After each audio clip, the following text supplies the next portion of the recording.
Hi, everyone. So, if you're a founder, a leader who has recently hired a team, this video is for you.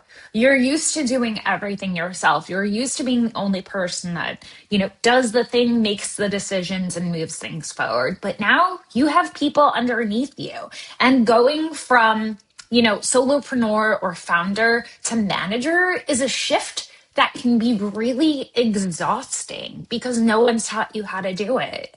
Most of the time, no one prepares you for it. So today I want to talk about that shift and why it's definitely harder than it sounds. Don't worry, I'm here for support. So the identity shift that kind of happens from founder to manager, what you have been doing, right? The systems that have been working for you, the processes that have been working for you when you've been a solopreneur or a team of one are not going to get your team to the same place. So you need to start to think about how you operate as a whole rather than how you operate independently. So it's a different dynamic that you start to think about. You also built this entire thing by doing everything yourself. And now you have to let people do it differently than you would. So there's a sense there of giving people a little bit of freedom while also making sure you're giving directives, expectations, and everybody comes with a unique perspective, a different way of doing things. And so to not micromanage, you're definitely going to have to let go of a little bit of control, which is definitely challenging. And then also the bottleneck problem. I use this term so often and get questions on it sometimes. So picture a bottle, right? And it has a skinny neck and then it curves out. You're the skinny neck and your team is where it curves out. So your team is independently operating. They're working on things, working on projects and tasks, but you have not let go of any of that control over final outcomes, answers. And so everything gets funneled through you and things start to get stuck in there and jammed up so that nothing can flow through. That's what it means by being the bottleneck. And it happens not just on small teams. It happens on every team. I see this everywhere. It's a very common problem. So where can you let go of some control? Maybe it's giving your team directives and saying, this is what the end project needs to look like. This is the timeline. You have freedom to do it your way before that. But making sure that you're not the sole person that has all of the answers, so you're not holding the team up. So the three things that worked solo that stop working the moment you hire. Doing instead of delegating. I know that's a hard one, right? You may feel like, I don't know if I can trust my team yet. Hopefully you can at some point, or else there's no point to having them.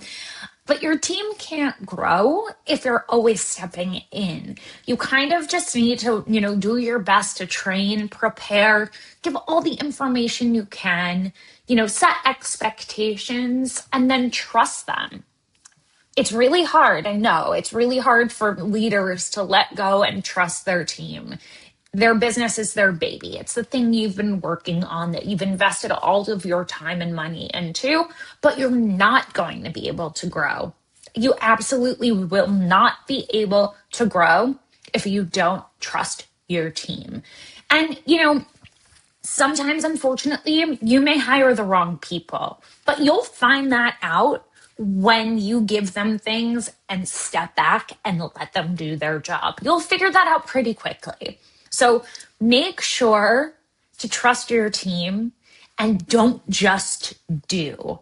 If there's questions, if there are training opportunities, teach, but don't just do it yourself. We all know it could be faster, but eventually in the long run, it won't be. You want your team members to own their job and their responsibilities because that's why you're paying them. The second thing is leading by example. Without leading with clarity, people need direction, not just demonstration. Everybody gives and receives information differently. So it's really important to make sure that you and your team members are on the same page. By you just giving them directives, test for understanding. Make sure that they're clear. Have them repeat back to you. Maybe send a follow-up note from a meeting to say, hey, so we're on the same page. This is what you're going to do. This is what I'm going to do. We're going to come together on this date and go over it. Make sure that you set clear expectations, but it's really important that the other person understands those as well. So if you think you were clear and they did not understand, you need to figure out a better way of communication for the two of you. Being a manager is a lot about learning about other people, how they operate, how their brain works, and meeting them, where they are. That doesn't mean to absolutely change who you are and your style, but it's about compromise from both ends. So definitely make sure you give specific direction. People, with goals and things like that, people utilize SMART goals. And I kind of like to think of everything in a SMART format. So it's specific, measurable, accountable, what's R? Realistic, right? Can they actually do it? And time bound. Time bound to me is one of the most important parts. When you say to somebody, here's the specifics of this project or thing I need you to work on. This is the deadline. I want to see a first draft by this date. Then you know that you have been clear, specific, measurable, all of the things. So try using that format when you deliver information to your employees. And also, it's no longer time to make decisions alone.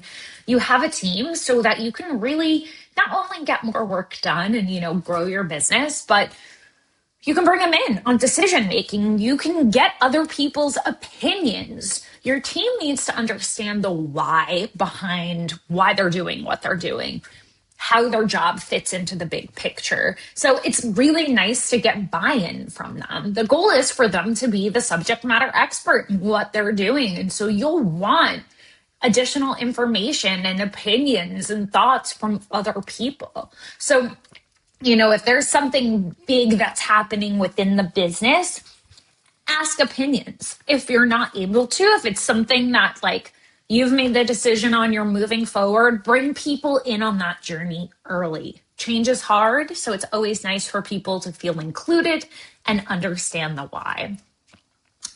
Let's talk a little bit about what strong leadership actually requires. So communication systems are really important. Not just my door's open anytime. Set scheduled check-ins so that people know, I have this time with my manager every week or bi-weekly, and I know I can save things that aren't super timely for that check-in. It saves time for absolutely everybody. You're busy, you're drowning, I'm sure, right? So it's really nice for your team member to be able to come to you and just go through their list. And it's also nice for you to be able to give them feedback, ask questions. So having that protected time and space is really important. And then also define communication outside of that.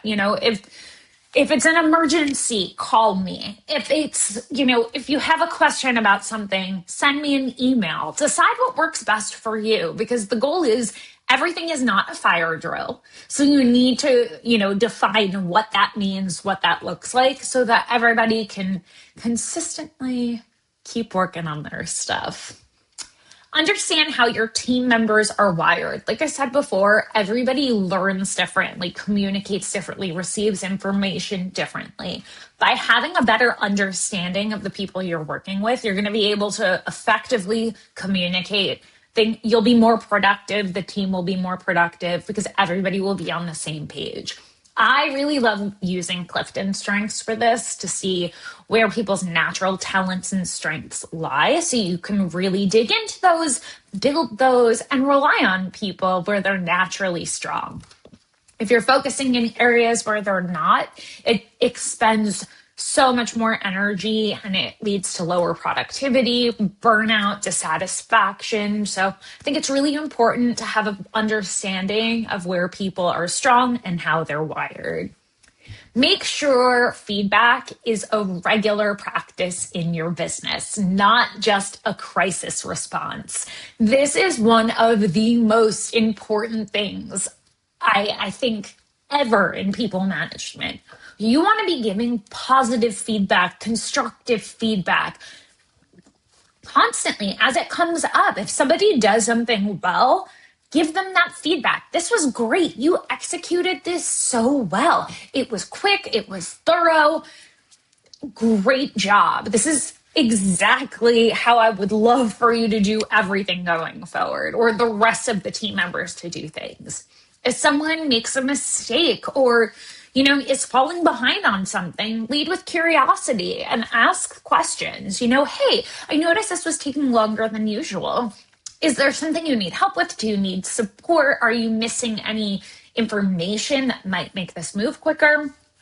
Lead with curiosity. But of course, if somebody does something absolutely egregious, have that conversation with them immediately. But make sure you have open lines of communication and that you're giving feedback consistently. There are so many ways to connect with your team to make sure you're all on the same page, having those one-on-ones, doing all hands team meetings so that everybody knows what's going on within the business is so important, just to really help people understand what they're working towards and the why behind everything. If you recognize yourself in any of this, you're not a bad leader. I promise you. You're just a founder who hasn't gotten the right support yet. And that's what I'm here for. I love working with leaders on all of this and really helping them create a team environment where people are productive and, more importantly, happy. I'm really excited to be doing your job. So let's chat if you have questions about any of this.